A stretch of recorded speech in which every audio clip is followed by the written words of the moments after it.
Det sent oktober og høst. Året 2023.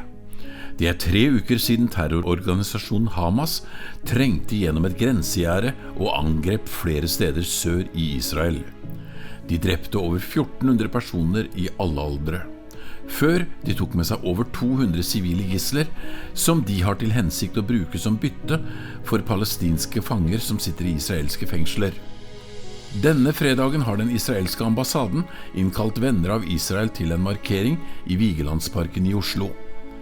Markeringen Bring Them Home ikke bekjentgjort i offentlighet. Det for risikabelt. Men noen utvalgte invitert, og over 200 venner av Israel har på kort varsel kommet for å delta i markeringen. Det ble ikke sagt så mye på markeringen. De fikk fram budskapet ved de plakatene som ble hengt opp. En plakat for hver av personene som i dag gisler hos Hamas. Det ble delt ut ballonger, hvite og blå etter Israels flagg. Så ble de sluppet samtidig med budskapet Bring Them Home. Før markeringen fikk vi en prat med ambassadøren om hvordan vi kan være med å støtte Israel i en så vanskelig tid. First today the event is really to remind that we are having hostages as young as 9 months old with the Hamas. More than 200 hostages, 100 people are missing roughly. And those people should be released. Those are citizens that are being kept as hostages. Old people, young children. This shouldn't be accepted. So this is why it's important that the whole international community will support the immediate release of those hostages. Besides, it's not really, taking sides between Israelis and Palestinians.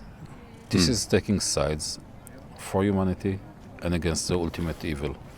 Hamas is not representing the Palestinian people by the atrocities that they are doing. They are representing Iran. They are representing Islamist globalist agenda, genocidal one. And this is when you are standing by us. It's not by standing by Israel and going against the Palestinians. It's standing by the rights and values of the free world. As you're fighting ISIS, as you're fighting Al-Qaeda, we will fight Hamas. How do you feel you are received in Norway? How people understand you?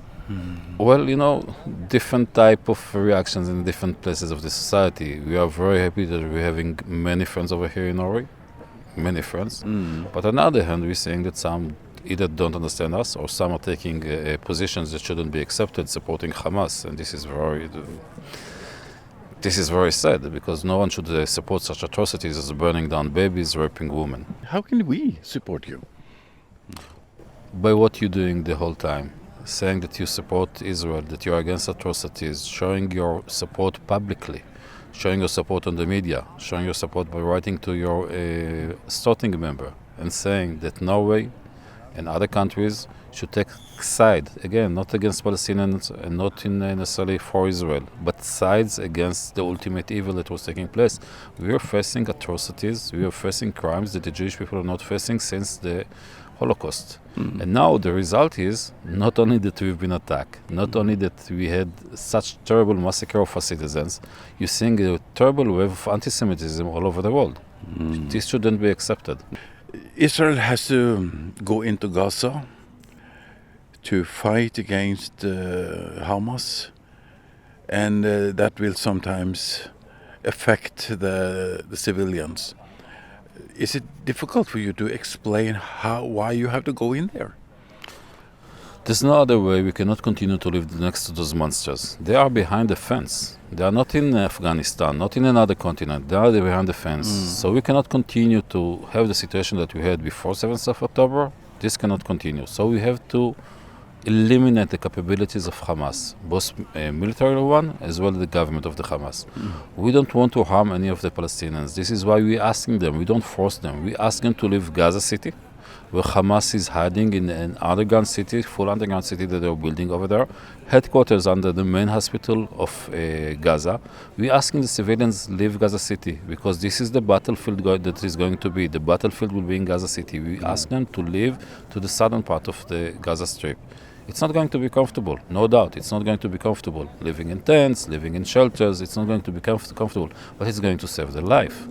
We have no choice but to go to Gaza City. We will risk our soldiers' life. We are going to lose soldiers that unfortunately will be killed over there. We're going to lose kids, our own kids. They don't have to be in the battlefield. We ask them to live for their own safety, not as a punishment. When this war is over, what do you hope and what is realistic? How do you see this? You know, the one behind this war is Iran. Iran is using all its proxies in the Middle East. Hamas in Gaza, Islamic Jihad in Gaza, Hezbollah in Lebanon, proxies in Syria, Houthis in Yemen. They are abusing the people of the region. The people of Gaza are victims of Hamas, victims of Iran. The people of Lebanon was a flourishing country. Beirut was the Paris of the Middle East. See what's happened from Lebanon. This is because of Hezbollah on behalf of Iran who's taking over Lebanon. Syria doesn't exist. Yemen is in a disaster. So I hope that at the end of this war, the people of the region will be free to live their life in peace and coexistence. That Iran won't be allowed to be part of the international community as long as they are continuing to sacrifice their own people and the region people. Well, it's a very cheap way to say it, but it's to say good luck.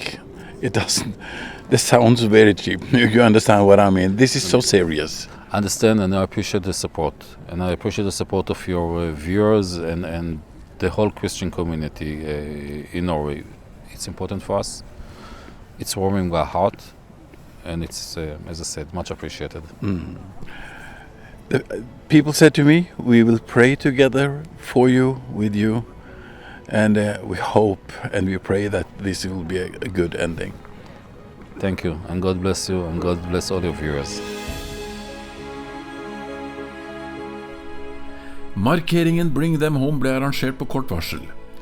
Det var viseambassadør Jana Gahl som sto for det meste av arbeidet. Slik kom det i gang. Well, this is a beautiful initiative that started in actually by two Israelis in New York, two artists, Dede and Nitzan Mintz. They came up with the campaign, first of all, of releasing the hostages, of the kidnapped. Beautiful Israeli initiative, personal initiative. And then together with our embassies around the world, we decided to bring awareness to this issue. And actually it took around 2.5 days to get this everything. But the people here, these are the real treasure we have. So the fact that they were willing to come here in such a short notice is a big blessing for us. Yeah. And was it much work to do this?